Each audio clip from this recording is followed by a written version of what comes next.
Hi guys, तो आज के सेशन में हम कवर करने वाले हैं कि परचेज ऑर्डर को क्रिएट कैसे करते हैं। ये जो हम परचेज ऑर्डर क्रिएट करेंगे, स्टैंडर्ड परचेज का ऑर्डर क्रिएट करेंगे। मेजॉरिटी कंपनीज के अंदर 99% जो केसेस होते हैं वो स्टैंडर्ड परचेज ऑर्डर के ही होते हैं। सो इससे रिलेटेड क्वेश्चंस भी हम कवर करेंगे। सो मैं एसएपी में जाता हूं। अभी आप देखोगे मैं एसएपी की स्क्रीन में हूं। तो सबसे पहला क्वेश्चन तो यही होता है कि ये परचेज ऑर्डर होता क्या है। सो सबसे पहला क्वेश्चन क्या होता है कि हमारा ये परचेज ऑर्डर होता क्या है। सो परचेज ऑर्डर एक एग्रीमेंट होता है बायर और सेलर के बीच में।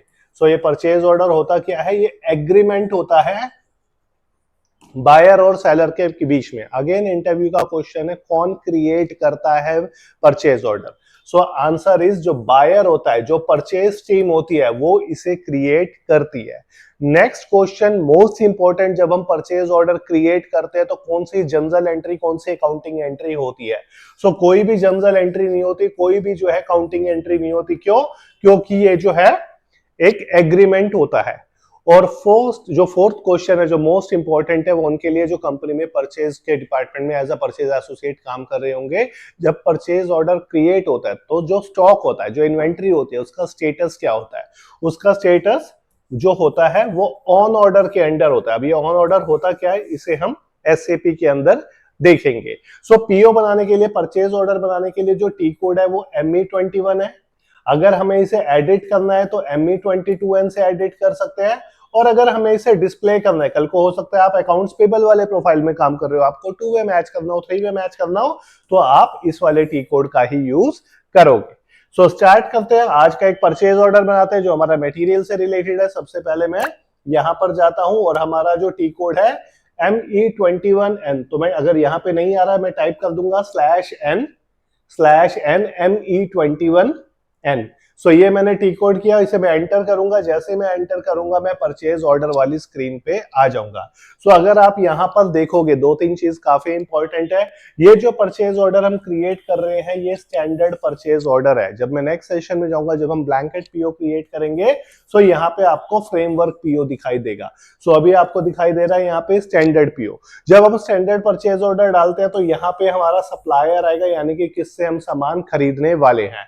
उसके बाद अगर मैं हेडर वाली डिटेल में जाऊं, हेडर के अंदर आएगा कि पीओ का स्टेटस क्या है, कितना मटेरियल आ गया, कितना अभी इनवॉइसिंग हुई है या नहीं हुई है, कितना उसके अंदर पीओ जो है ये मटेरियल आना बाकी है। इसके अलावा ये जो डिस्प्ले वाला टैब आ रहा है, इसके अंदर हम मटेरियल की इंफॉर्मेशन डालेंगे, कौन सा मटेरियल हम खरीदने वाले हैं, कितनी क्वांटिटी खरीदने वाले हैं, कब उसकी डिलीवरी होगी, उसका प्राइस क्या है, करेंसी क्या है, मटेरियल ग्रुप क्या है, प्लांट क्या है, स्टोरेज लोकेशन में कहां पे हम रखेंगे, वो सारा कुछ हम इसके अंदर फिल करेंगे। जब हम इसके अंदर फिल करेंगे, जो हमारा थर्ड वाला टैब है ये ऑटोमेटिकली इसी से रिलेटेड होता है। जो हम इंफॉर्मेशन इसके अंदर डालेंगे, जो हम इंफॉर्मेशन इसके अंदर डालेंगे वो खुद ही वहां से पिक कर लेगा। अब हम क्रिएट करते हैं अपने परचेज ऑर्डर को। सबसे पहले हम जाते हैं सप्लायर वाले टैब में। सप्लायर वाले टैब में जाके मैं अपने वेंडर को सर्च कर लूंगा जिससे मैं सामान खरीदने वाला हूं।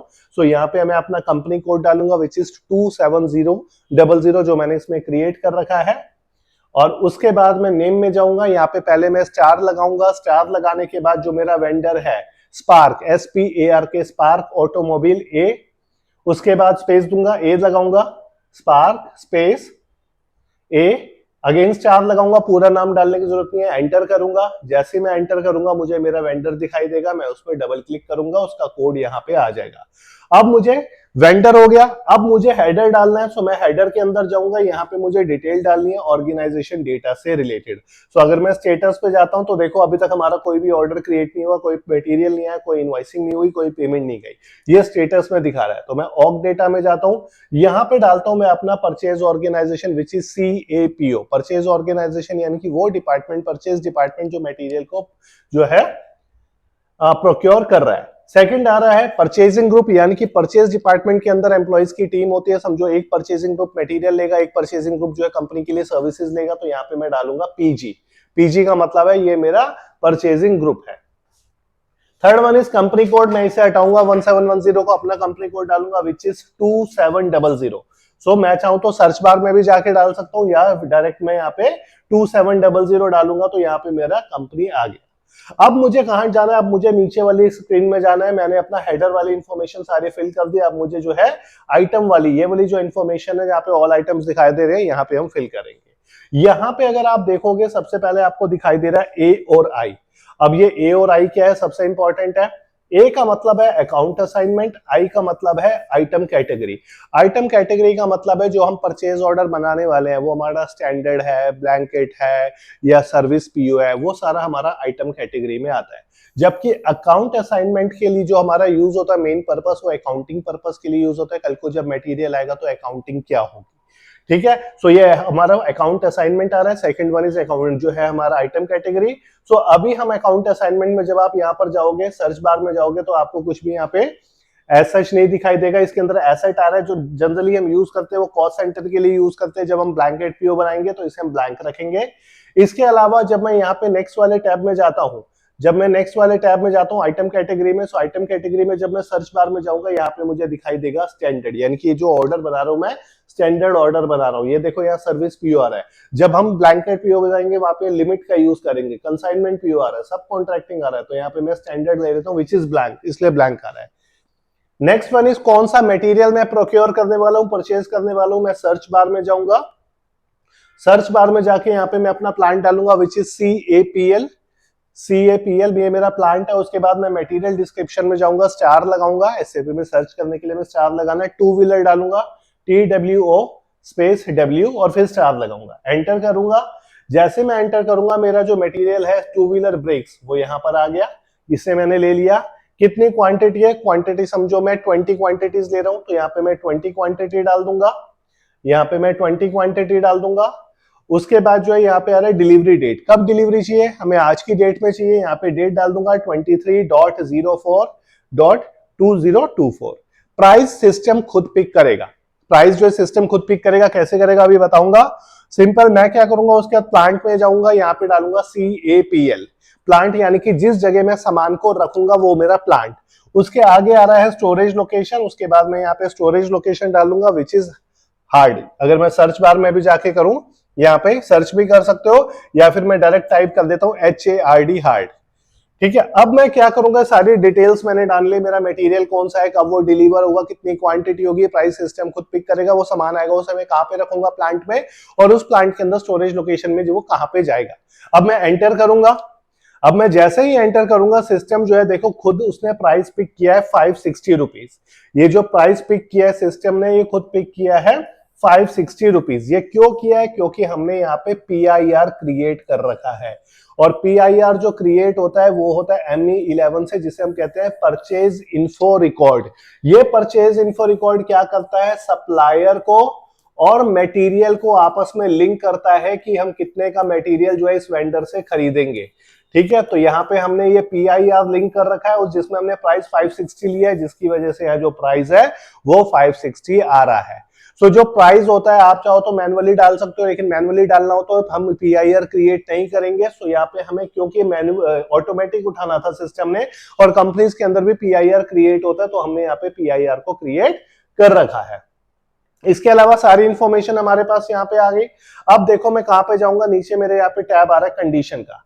सो यहाँ पे मैं कंडीशन पे क्लिक करूंगा। यहाँ पे आपको दिखाई देगा हमारी क्वांटिटी कितनी है। हमारी क्वांटिटी जो है वो 20 क्वांटिटी है, और एक का प्राइस कितना है, एक का प्राइस है हमारा 560 रुपीज, और टोटल प्राइस कितना हो गया, टोटल प्राइस हो गया 11,200, जितने का मटेरियल हम लेने वाले हैं हमें कंडीशन में दिखाई दे रहा है। इसके अलावा अगर आपको लगता है हाँ हम जो सामान खरीदते हैं उस पर टैक्स भी है, तो आप इनवाइस पे जाओ, और इनवाइस में जाके यहाँ पे टैक्स कोड में चले जाओ, और टैक्स कोड में आप ले लो। समझो इस पे 2.5 और 2.5% CGST SGST लग रहा है, तो हमने यहाँ पर इसे सिलेक्ट कर लिया। अब ये सारी फील्ड जो मैंने यहाँ पे डाल दिया, मेरा PO जो क्रिएट हो रहा है वो ठीक है या नहीं है, मैं PO को चेक कर लूंगा। परचेज ऑर्डर पे जाएंगे, यहाँ पे आपको दिखाई देगा चेक। सो जैसे मैं चेक करूंगा, देखो यहाँ पे ग्रीन लाइट जल गई, no messages issue during check, यानी कि सारी फील्ड करेक्ट है, कोई मैसेज इसमें नहीं आ रहा। अब इस परचेज ऑर्डर को मैं सेव कर दूंगा और मुझे PO नंबर मिल जाएगा। तो देखो मैंने इसे सेव किया, जैसे ही मैंने सेव किया नीचे मुझे मिल गया स्टैंडर्ड परचेज ऑर्डर क्रिएट हो गया, जिसका नंबर है 55 की सीरीज में 1456। सो ये जो PO है 55 की सीरीज में 1456, इसे हमें ME21N से इसे क्रिएट किया है। अगर हमें PO के अंदर कोई चेंजेस करने हैं, क्वांटिटी जो है वो चेंज करनी है, तो इसके लिए टी कोड होता है ME22N। और कल को अगर आपने PO देखना है तो इसके लिए डिस्प्ले करना है PO को, आपको 2 वे मैच करना है, अकाउंट्स वाले करते हैं, 3 वे मैच करना है तो ME23N। अब मैं क्या करूंगा यहाँ पे, अब मैं जाऊंगा एक नए टी कोड पे जो है मेरा ME23N, जिससे मैं पीओ को डिस्प्ले कर सकता हूं। सो मैं ME23N यहाँ पे आने का सर्च कर लेता हूँ, /N ME23N, /N ME23N और एंटर करता हूँ। सो जैसे मैं एंटर करूंगा मुझे बाय डिफॉल्ट लास्ट वाला पीओ जो क्रिएट हुआ है वही मुझे यहाँ पर दिखाई दे रहा है। जो हमारा पीओ क्रिएट हुआ है, जो हमने लास्ट में क्रिएट किया था, वही हमें दिखाई दे रहा है। इनकेस अगर आपका पीओ नंबर कोई और आ रहा है या पीओ नंबर आपको चेंज करना हो तो इस पे आप क्लिक करके जब आप इस पे जाओगे तो वो मांगेगा आपसे कि पीओ नंबर डालो, आप पीओ नंबर जो है वो डाल सकते हो। ये सारा मेरा पीओ आ रहा है। समझो इस पीओ को पीडीएफ में कन्वर्ट करके मुझे आगे अपने वेंडर को भेजना है, ठीक है, ताकि वो अपना सेल ऑर्डर बना दे। तो यहीं से क्वेश्चन पूछा जाता है कि पहले परचेज ऑर्डर क्रिएट होता है या सेल ऑर्डर क्रिएट होता है। सो पहले परचेज ऑर्डर क्रिएट होता है, उसके बेसिस पे जो सेल्स टीम होती है जिससे हम सामान खरीदने वाले हैं वो सेल ऑर्डर क्रिएट करती है। अब इस परचेज ऑर्डर को मुझे वेंडर को कैसे भेजना है, मेल पे पीडीएफ कॉपी कैसे निकलेगी, मैसेज पे जाओ, यहाँ पे आगे से सिलेक्ट करो, ये जो आ रहा है पीडीएफ वाला ऑप्शन, इस पे क्लिक करो और इसके बाद इसे अलाउ कर दो। सो जैसे आप अलाउ करोगे वो आपसे पूछेगा कि किसमें आप ओपन करना चाहते हो। सो ये देखो, ये आपका जो है पीओ क्रिएट होके पूरा आपके सामने जो है वो आ गया।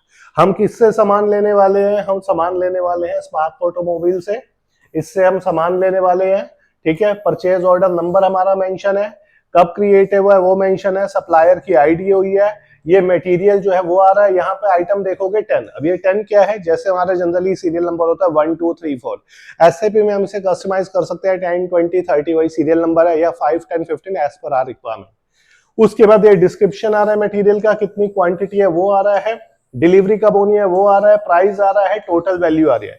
ये सारे फीचर्स जो होते हैं स्टैंडर्ड परचेज ऑर्डर में होते हैं। स्टैंडर्ड परचेज ऑर्डर इसके अंदर एक एक चीज मेंशन होती है, हम किससे सामान ले रहे हैं, कितने का सामान ले रहे हैं, कितनी क्वांटिटी परचेज कर रहे हैं, कब वो डिलीवर करेगा, ये सारी इंफॉर्मेशन स्टैंडर्ड परचेज ऑर्डर के अंदर क्रिएट होती है। इसी की पीडीएफ को सेव करके मैं मेल पे वेंडर को ये सामान भेज दूंगा। अब यहीं से एक और क्वेश्चन निकल के आता है कि अब हमारा जो स्टेटस क्या है, हमारा परचेज ऑर्डर का स्टेटस क्या है और हमारे मटेरियल का स्टेटस क्या है, तो वो भी दिखाते हैं आपको। सो अगर मैं परचेज ऑर्डर में जाता हूं, अगर मैं जो है परचेज ऑर्डर में जाता हूं ME23N में और वहां पे जाके इसके स्टेटस को चेक करता हूं, तो ये देखो अभी आपको दिखाई देगा, यहां पे देखो हेडर आ रहा है और हेडर में आपको दिखाई देगा स्टेटस। सो स्टेटस पे जब आप जाओगे तो लिखा हुआ आ रहा है कि ऑर्डर बन चुका है, सेल ऑर्डर 20 क्वांटिटी का, लेकिन स्टिल टू डिलीवर, अभी तक वेंडर ने डिलीवरी नहीं दी है, वो यहाँ पे 20 दिखा रहा है। जब वो डिलीवर कर देगा तो डिलीवर्ड में आ जाएगा, जब अकाउंट्स पेबल वाले इनवॉइस प्रोसेस कर देंगे तो वो यहाँ पे आ जाएगा।